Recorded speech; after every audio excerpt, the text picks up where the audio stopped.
semua, jumpa lagi di kelas belajar bersama. Materi pembahasan kita kali ini adalah tentang gaya dan hukum Newton. Pertama-tama kita akan membahas tentang gaya. Sebelumnya kita perlu tahu apakah pengertian gaya itu. Pengertian dari gaya yaitu tarikan atau dorongan. Selanjutnya, bagaimanakah pengaruh gaya terhadap gerak? Yang pertama, gaya menyebabkan benda diam menjadi bergerak. Lalu, gaya menyebabkan kecepatan benda berubah. Adapun alat ukur yang dipakai untuk mengukur gaya adalah neraca pegas atau dinamometer. Selanjutnya adalah paduan gaya.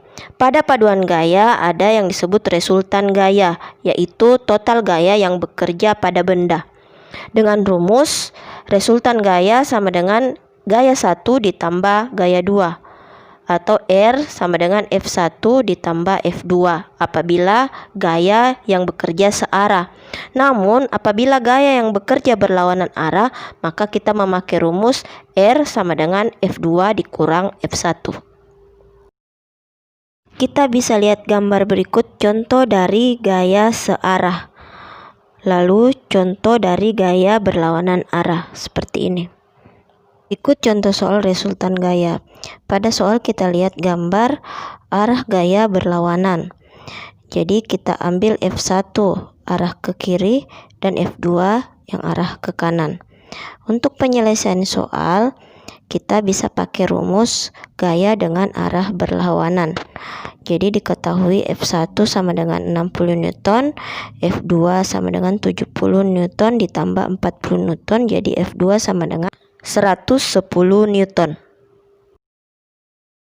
Penyelesaiannya karena arahnya berlawanan, maka kita pakai rumus F2 dikurang F1.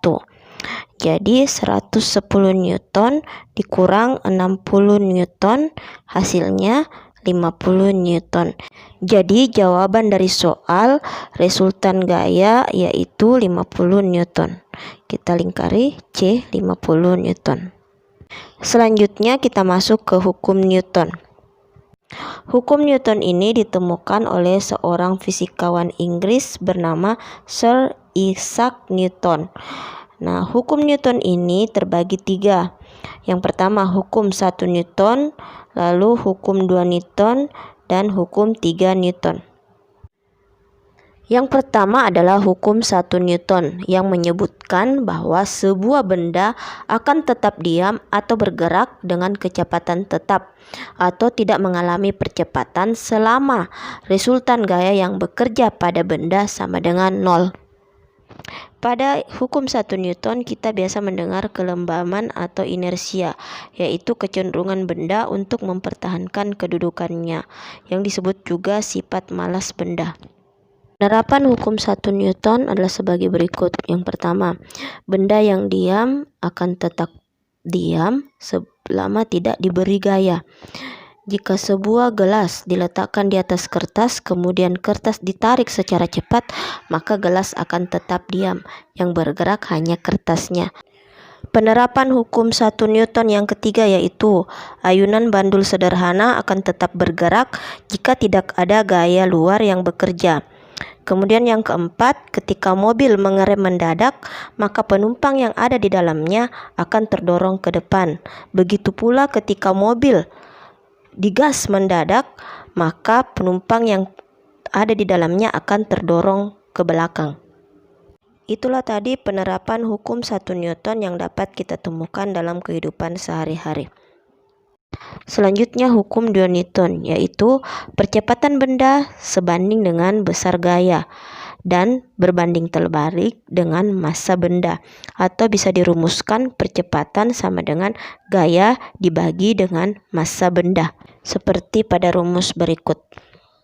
Selanjutnya adalah penerapan hukum 2 Newton pada kehidupan sehari-hari.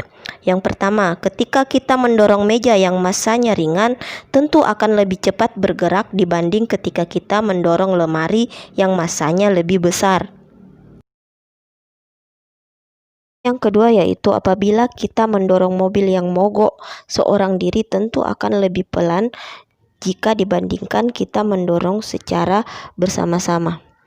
Kita seperti digambarkan pada gambar berikut ini.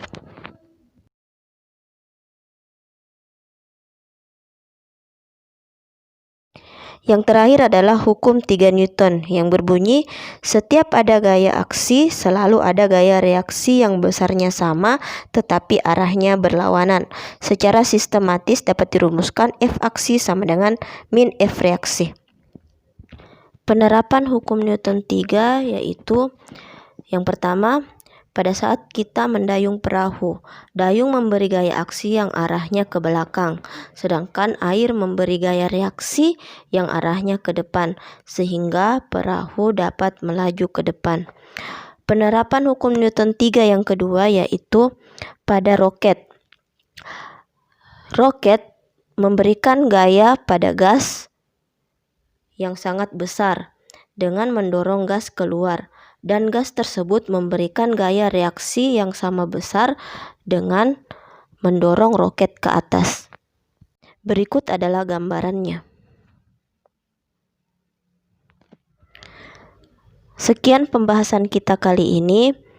Terima kasih atas perhatiannya. Sampai jumpa.